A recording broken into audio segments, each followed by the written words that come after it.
You ready? Yeah. You ready? All right, hold on. Here we go.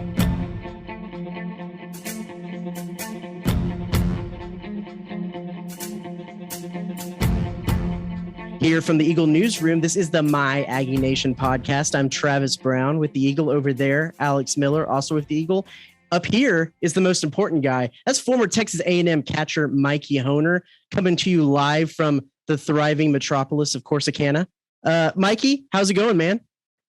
Things are well. Things are well in the can, as we like to call it. I'm over here at Navarro College and enjoying and soaking up every minute of baseball I can.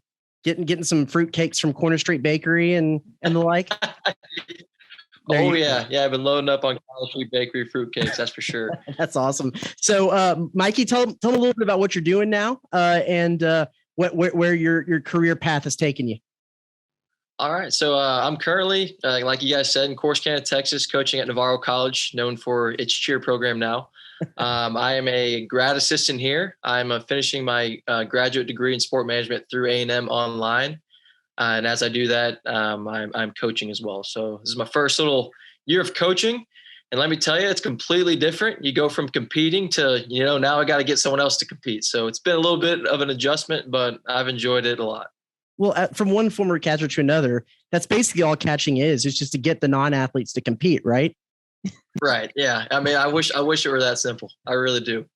But things have been good, and it's been a completely different experience over here, but I've enjoyed it. You got any great JUCO stories yet? I got some great stories, but I don't know if they're good for the air. Fair enough. Awesome. So, how are y'all doing at Navarro this year? What's the program like? And brag on your guys a little bit. I would love to brag on my guys. We did struggle a little bit this year. I'll be straight up honest with you. We didn't have the best year.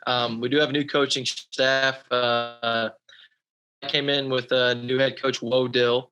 And he coached and played here before, and he was a part of the national championship team. He led the national championship team in 2011. And then I'm also coaching with Roberto Gallegos, and he played and coached here and also coached at OU, and now he's back. So I've been able to learn a lot under them. And as far as our guys go, we got great players. And as far as the junior college route goes, I'm a big advocate for it. I feel like there's a lot of dudes in the field that we have in our team and also that we play against. So it's been good to get back to this level and see the talent and be around some guys that just really love baseball. Yeah, for sure. I mean, and we've joked about it. We'd be remiss to ask what's it like being around the cheer program with Netflix everywhere and bringing all that attention to good old Corsicana. Yeah, we tell all of our players you have to stay as far as possible away from the cheerleaders. It's just bad news there. But no, man, they do a great job over there. They know how to win.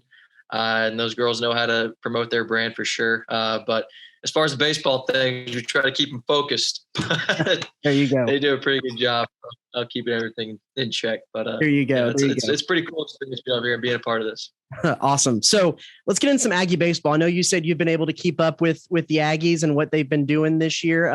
Let's just start off with your general observations. What has the season shown you so far, and what some highlights and things that you could coach them up a little bit? What's your coaching perspective on what the Aggies been able to do this year? I mean, I think right now they don't need any coaching. They just need to go and play. They're doing a great job. It's been cool watching them from afar. Like in the fall, there wasn't much hype around the program. And in the early spring, everyone was kind of talking down on the program like, oh, well, it's going to take a couple years for them to be good. But the one thing that I've noticed is that they've got great team chemistry, and not one of them has given up. And they've all just bought into what they're doing, bought into the team, and just outright emptied the tank every chance they've got. And it's been pretty cool to see them play as one team all together, all bought in. And I feel like that produces a lot of fruit for them. Yeah. Who are some guys that really stood out to you at the plate? And, being a catcher, I'm sure you catch your eye on some of those pitchers too. Oh, yeah, man, it's been really cool to see Nathan Detmer develop, man. And, he's always been a real nice guy, but he's starting to grow into a grown man, and he's starting to embrace that role as a Friday night starter. Ryan Targach has been hitting some absolute nukes. I used to relate him to Bryce Blum because I feel like they look the same in stature. He probably won't like me for saying that. But, man, he's been doing great. Austin Bose has been tearing it up. The list goes on and on. And Brett Minnick, he's been showing up as well. It's just I feel like it's been a really group effort. And then you talk about some transfers like Jack Mosh and Clonch and Rock, the guys have been able to handle the middle of the lineup coming in and producing as well. It's amazing how many of these guys are freshmen, guys that have been here before, and guys that are transfers in, and how great they've been able to gel. I just kind of contribute that to the leaders of the team, the older guys being able to make the team one, because I feel like the Division I level, there's a lot of things pulling you different ways, whether that's school or whether that's baseball. There's a lot of things pulling you in different directions, but that team's been able to stick together and, win a lot of games as of recent. Yeah, let's go back and start with Detmer, because he's probably been their most consistent guy on the mound through the season. How have you seen, from what you can tell on the TV, from that angle behind home plate? How has his game developed? I know he talked about working on the breaking ball a little bit, and he also talked about throwing like he's a 6'5" man, or however he wanted to say that. What have you seen from his game that might be a little bit different, a little bit improved from when you were behind the plate? You go back to first thing I think of Nathan is his game against Texas. And when he went, I think it was either 6 or 7 shutout innings against a really well-ranked Texas team at that time as a freshman. And to be put in that spot and produce how he did, you knew it was in there. And I feel like baseball is a game of consistency. And now you're starting to finally find his consistency and who he is as a player. I feel as a catcher, like, it's in there. For just about any pitcher on the staff, they have the stuff. But it's whether they're able to do that on a daily basis, on a daily start and daily relief appearance. And I think that's what you've been able to see with Detmer. He's just been more consistent, and he's always had it. He's just able to do it more repetitively and more consistently. Yeah, the bullpen has kind of been up and down. There's been flashes of greatness between certain guys. How important is it going to be for A&M to kind of figure out who they have and who they can be consistent with, especially as they're moving in closer to postseason play? Right. You always lean on 1 or 2 or 3 guys when it comes to the end of the season. You really need those guys to produce. Like, I know Moo has been tearing it up as of recent. He's been really starting to get after. I know Jacob Polish has been doing a great job out of Stanford. And, you need to find those 3 guys, because at the end of the day, you want these guys who are nails to come in the game in big-time situations. And, throughout the season, you're able to figure out who has proved themselves in those situations. And I think you're starting to see that with this team. So you talk about Moo. He's a guy that really struggled a lot early in the season, and now has been one of maybe their most nails guys out of the bullpen the last couple of series. I know they talked a little bit about Coach Yeski getting in there, working on his breaking ball and being able to drop that in for a strike a little bit more. As a guy who's caught bullpens midweek, what is that like when a guy like Moo, when any of these pitchers are having a couple of bad outings and they need to get in there and work on stuff? What does that look like? And how do you see those guys kind of claw out their way out of those situations like Moo's been able to? Yeah, it's tough. And like, when I feel like the worst thing for a pitcher to do is to get in their head about it. And when a pitcher starts thinking about it, man, things really start going downhill. The biggest problem Moo had last year for me was when he threw his fastball, either went straight or it cut like 1.5 feet. And I'll tell you what, there's a lot of bullpen catchers that were not happy about their thumbs getting broken. Myself being one of them. But, you just got to be, you got to be supportive of them. And they're obviously trying to figure stuff out mentally and physically. But as long as you're present and you're there and you're helping them out, they usually able to get through it. For Moo, he's been able to do it this season. Last year, he went through ups and downs as well. But, it's in there. Like I said earlier, he just got to be able to find it. And a lot of that bullpen time is to figure that out. So here's the question. They have 2 more series coming up in SEC play before they hit the SEC tournament. You played in the SEC tournament. It's a week where you might play 4, 5, maybe even 6 games. Then you get into a regional where at minimum you're playing 3 games where you need to have 3 good outings. If not, you could play up to 5 to get through that regional. A&M has 1 series, but they haven't necessarily put 3 games together. And when they've been able to win games, they've been hitting their way out of it. How important is it for some of those pitchers, for that bullpen to kind of find their stride as they get into postseason play a little bit, because they know that you're going to have to put some games together, and it's so much harder to hit your way out hit your way out of a situation, or hit your way through postseason. Right. And that, you hit it right in the head. The bats aren't always going to be hot, and you're going to need those pitchers, especially in the back half, to produce. And I think the best job that this coaching staff's been able to do is continue to give them opportunities.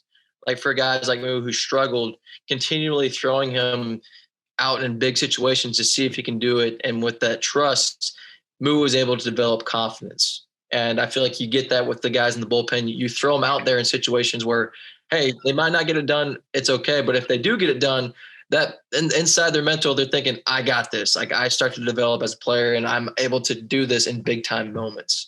So I think for that, like, just keep throwing them out there, especially these last 2 weeks going to SEC play. And the coach staff's been doing a really good job just giving those guys opportunities and trusting those guys during the season. Yeah, A&M's still looking to put together a complete weekend, but they haven't dropped a SEC series yet. Is that right, Travis? They've won their last 5 in a row. Yeah, that's right. Just looking at that, and they're tied for 4th in the league standings. I mean, Mikey, you played in this league, and the standings are looking a little different than in recent years, where you got Tennessee at the top and Ole Miss, Mississippi State are down. But how impressive has it been for A&M to consistently win some series, knowing that sometimes they do have to rely on those bats. Right. And you guys are talking about complete weekends, man. It is one tough thing to sweep an SEC team. That is for sure. But it's definitely been different. You got Mississippi State at the bottom and Ole Miss kind of in the mix, not at the top. But I mean, it's impressive. Just straight up, it's really impressive to go 5 weekends in a row winning against big time opponents, Arkansas, Vanderbilt. Like, these are great teams that you're able to put 2 wins, 1 on the road. I mean, these are great weekend series. And maybe they haven't been able to finish that 3rd game, but taking 2 out of 3, 5 weeks in a row, that's something to really be happy about. And you take that momentum to the postseason, good things will happen to you. For sure. A little bit of a swerve here, but, we talked to Brett Minich after he hit that walk-off home run, and he said Jim Schlossnagle came up to him in his at-bat before and said, you've seen the scouting, you've seen the film on this guy, look for that breaking ball. In that final at-bat, he's got the hanging breaking ball that he was sitting on. He was able to drive it. A lot of these guys talk about how scouting has changed in the last 4 or 5, 6 years because of technology and video. How were you able to use it? What does that kind of look like behind the scenes when you're scouting a team, when you're scouting pitchers, when you as a catcher are scouting batters? How does that system work, and what does that kind of look like on a day-to-day? Yeah, it's amazing the amount of information that these coaches at Division I's have now with all the games being on television. And you can pull up when it comes to scouting reports for other hitters, you're able to have a good 100 at bats what the kid's done in past seasons and this season, and what he struggles with and what he's good with. And that aspect is really good for the pitcher to understand. And then also from the hitting side, like you talk about, like going throughout the week and seeing the Friday night, the Saturday night, the Sunday night starter, where his arm slot is, what pitches he likes to throw in certain counts, and then having that type of information in the dugout. Like in a 2-2 count, this guy throws his breaking ball 85% of the time, or an 0-0 count, or a 3-2 count, what he leans to. And it gets you thinking a little bit. And when you're able to utilize that information for your benefit, it's great. Now, sometimes that information can be a little bit of an overload. Some guys just like, you know what? Hey, let me just play. I can do it. But for a guy like me, or a guy that's maybe struggling a little bit, you take every bit you can get. So like that has been a real big change. And you would be, I'm just hitting the tip of the iceberg of how much information is out there about certain pitchers, about certain hitters, and even tipping pitches, like from pitchers. Like, you're able to see how this pitcher comes set when he throws a curveball, or how this pitcher comes set when he throws a fastball. Like, there's so many little things that you can get off video nowadays, and it's incredible. So as you as a catcher, and now you as a coach moving forward, how do you combat that from a pitcher side when you know that these hitters can see exactly how you come set, exactly the time you take, the pause, the amount of looks you give, all the above? Yeah, and you just got to have a good understanding of like, hey, like, wow, that guy really saw that breaking ball in a 1-1 count well. Like, he took that like a man, or like in a 2-2 count, he saw that well. And you have to just continue to mix your looks, but you also have to pay attention to your guy. And it's not just picking the sides of the other team during the game. You have to make sure your pitchers aren't giving away certain pitches in the game as well. So that's definitely how it's changed. Instead of, hey, I'm trying to steal what this guy's trying to pitch, I also have to look at our guys to make sure they're not giving up anything for the opponent. Yeah, well, and I'll go too a little bit. I know new coaching staff with Jim Schlossnagle, of course, leading. You got Nate Yeske and Nolan Kane and Michael Early back there. What have you seen from these guys? How do things maybe look a little bit different when you're watching them on the TV from maybe before, and some things maybe a little bit the same? It's been a little bit different, a little bit the same. I feel like when Coach Schlossnagle assembled that staff, I was like, wow, that's a pretty dang good staff. Guy from Arizona, guy from Arizona State, and a guy from LSU, who have got some pretty good, incredible track records. Like, these guys can coach a little bit, and it's been cool to talk to the players. And I guess the atmosphere I get for them is they have every opportunity to get better. And when they talk about Coach Schlossnagel, he's like, I've never met I think a guy told me that I've never met a guy who wants to win as bad as he wants to win. And I mean, that's the best compliment a player can give a coach, but hats off to them and what they've been able to do. But it's been pretty cool watching these guys, but the coaching staff has definitely played a part. And then we'll just kind of wrap it up with where do you see the ceiling is for this team? I'm not saying to predict where they're going to go, but what's the ceiling for these guys this year, and what do you think that they could achieve? I mean, I hate putting a limit on what they can achieve, but if these guys continue to buy into one another, which it looks like they are, if they continue to swing the bats and throw strikes, the sky's the limit for this team. And I hate to put a limit on them, but when you're hot, you're hot. And it's real hard to beat a hot team that's winning in late May, early June. Yeah, for sure. Well, let's close it out. Let's go back, bookend with you as you continue with your start of your coaching career here and get stuff. What's the future look like for you? Where do you hopefully see yourself here in a few years? I want to continue to be coaching. I'd love to get back in the SEC as a coach. But as far as that goes, it's one day at a time. You can't really wish or hope you get that kind of job. You just got to put the work in daily, get on the recruiting trail, drive to every high school game known to man, and hopefully things will work out. So I plan to just work hard, trust the Lord's there for me. And, usually I've had pretty good luck with things working out. Awesome. Well, that's Mikey Hoehner, former Texas A&M catcher and coach of the Navarro Bulldogs out there in Corsicana now. Man, all the best of luck to you, Mikey, and thanks for giving us a few minutes of your time. Yeah, no problem. Thanks for having me on. Awesome. And we'll be back with more Aggie Nation Podcast after this.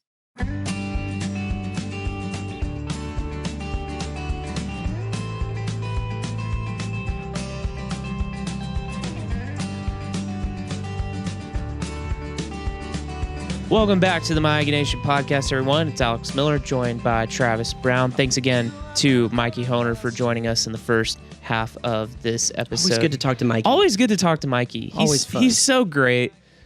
Thanks, Mikey. Anyway, let's get back to baseball, Travis. You've been out at the ballpark a ton this spring. It's starting just to become a trend. A&M is a really good hitting team, and they've got really good outings from Nathan Detmer, but beyond that, the pitching is just kind of a mystery every single day. Some days are great for A&M. Other days are kind of scary, kind of like the first half of Saturday. What are we starting to make of this A&M team as you've started to see them more and more as the spring's progressed? Yeah, it's going to be interesting because they're a team that can absolutely flat out hit the cover off the ball. They're a good hitting team, a team that has proven that they can fight their way and win ball games in an absolute offensive shootout. The thing that concerns me, though, is that it's kind of like if you're a basketball fan, a team that's a three-point shooting team. They're going to blow some teams out, and they're going to be able to get back into some games if they get hot from outside. But that one game, that one postseason game where they just can't hit the broadside of a barn, you're left without some answers. And you can't. I mean, Jim Schlossnagel said it after the last game last week.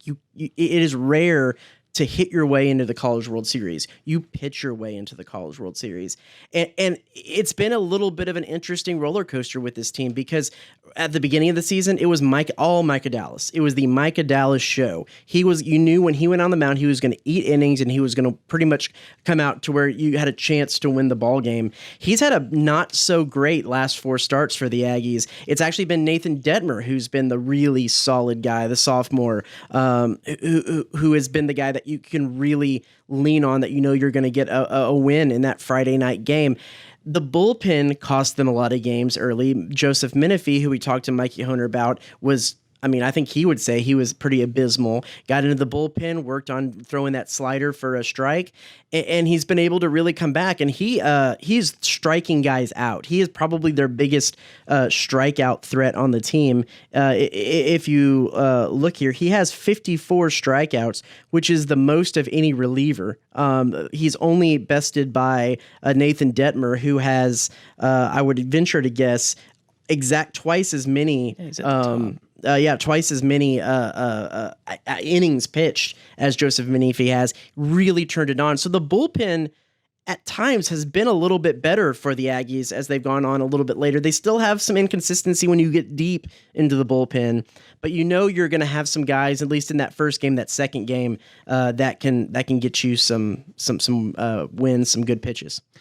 We talk about the bats. One guy that's really starting to just be really consistent power hitter, just Ryan Targach. I mean, he hit the 487-foot home run. He's up to 12 home runs now. What have you really seen from him taking off really this last month? Well, and he's a switch hitter. Right. So he can get it done for both sides of the plate. That's an interesting point. Earlier in the year, he hit for the cycle. He was one of two guys, him and Jack Moss, who were able to hit for the cycle this year. And Jim Schlossnagle made a good point as saying, not only is it rare to see a guy hit from the cycle, let alone two guys in the season, but when one of those guys gets it done from both sides of the plate, that's been really interesting. And not to mention, he's a guy that's had to been thrown around defensively a little bit too. When Trevor Warner was out with that broken handmate bone, recovering from that, he was having to play third base. He's a little bit more of a natural second baseman, and has recently moved back there as Trevor Warner's come back. So a little bit of unrest there, but yeah, he's really been a steady hitting force for them. Let's take a timeout on that a second. 3 grand slams hit in the series this weekend. This is one of the most bonkers, nutso, out of your mind series that I've ever covered with A&M, with just all of the craziness that happened. Someone mentioned when talking about exciting, when I tweeted out there that it was the most bonkers, ridiculous game I'd seen on Saturday, and someone tweeted back, well, no, it had to have been the Morgantown Regional where they had the Grand Slam, the Blake Boast Grand Slam, the Golden Grand Slam, to win it at the end. But that was the most exciting. You're like, oh, that was movie quality comeback win. But if you want to talk about that Saturday game, they're down 9-0. Which is just ridiculous to come from that to begin with. They hit a grand slam to help come back from it. And then after they tie it up, they give it up again.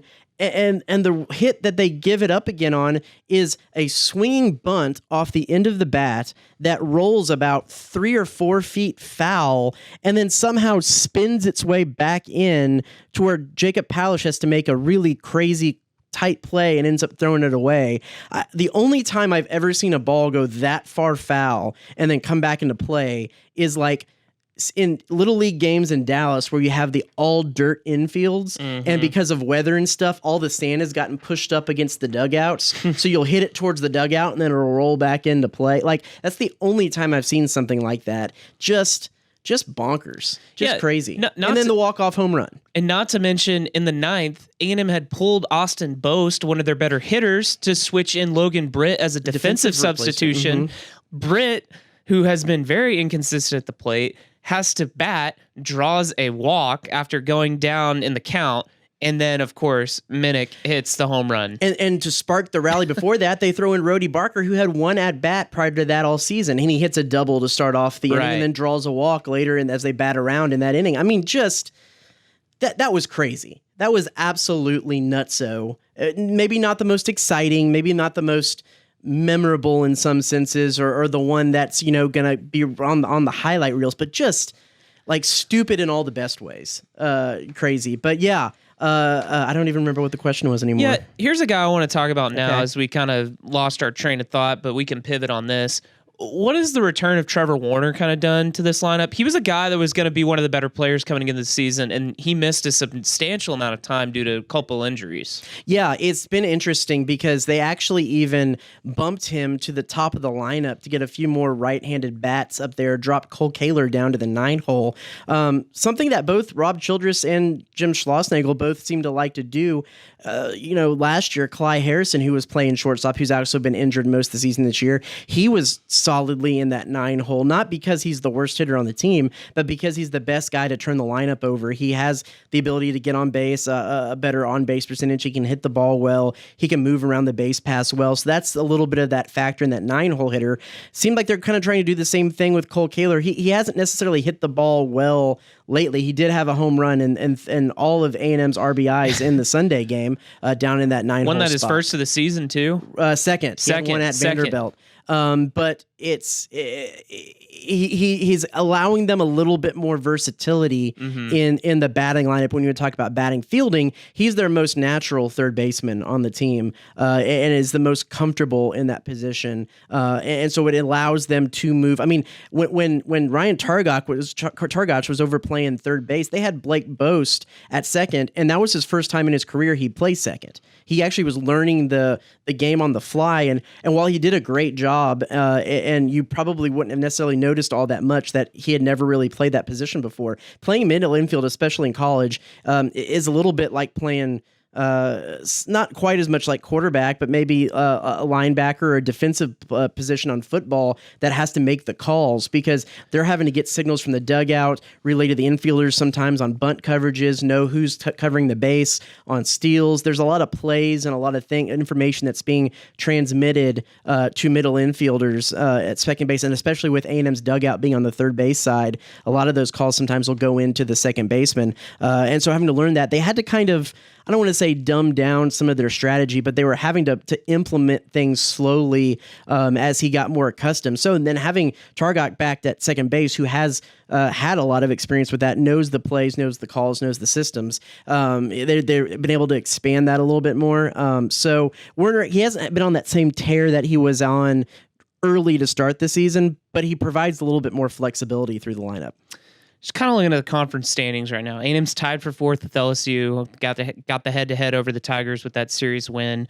You know, what do you kind of make of A&M where they're at? And you know, looking at as the conference tournament approaches, how valuable would it be to have one of those top four seeds, knowing that your pitching depth probably isn't that great, and you can make maybe a little bit of a run in Hoover going down the line against some of these other teams that are going to have to go down the line in their bullpen. Yeah, it's going to be huge. The fewer amount of games that A&M can play in the postseason is going to be better for them just because they don't have that pitching depth. And Jim Schlossnagle has not minced words about it. He has said exactly that they have to have the pitching show up because you can't make it through the grind of day in everyday baseball when you don't have pitching staffs. Because you think about it, Nathan Detmer was a guy who was starting to come into his own there at the end last year and did some stuff in the conference tournament last year. And you have guys like 2 or 3 years ago, Moo Menifee made a start in the SEC tournament where he's pretty much always been a relief guy. You have to have guys who are going to come up and be able to start and eat innings and not get too deep into your bullpen. Because if you get too deep into your bullpen early, even if you win the first game, you're hung out to dry in that day in, day out. Because it's not like the major leagues where you can just send someone down, call someone up, and have some fresh arms. You're stuck with what you got. And Schlossnagle joked at this point they're going to be throwing position players by the end of if they don't have some more guys step up. To that extent, another guy that I would bring up is Wyatt Tucker, pitcher who, I went out early in the season to do a feature, and I was out there for practice, and they were doing some simulated innings, some scrimmage type stuff with some pitchers who haven't necessarily got a whole lot of innings. And he was a guy that they had in that group of guys that were they were trying to kind of get them into the groove of something to see if they would be an option. And he did really well then. And he's actually really excelled lately. Had his longest outing this weekend on Saturday. It was when Micah Dallas was only able to go an inning and a third, put in, I think, 5 1/3 innings, longest outing through, I want to say about 80 pitches, which is the most amount of pitches, and really did a really solid job and kind of has separated himself as maybe another one of those guys who could be that. But yeah, it's going to be getting into who can be starting pitching options for them because they're going to need some more of those as they go in throughout the SEC tournament and the postseason after that. You know, with 14 wins already in the SEC, A&M's probably pretty squarely in the NCAA tournament. If they lost out, they'd probably still make it in at 14 and 16. Regional hosts is definitely a conversation, something that seems crazy that A&M's even the discussion for when we look at where they were 6 weeks ago. But, you know, where exactly does A&M fit into that equation right now? Because you look at some of the projections, like D1 Baseball's got them as like a top 8 seed. And some of these others like Baseball America, A&M's kind of in the 9 to 16 range. What's a fair assessment of where A&M probably is at this point?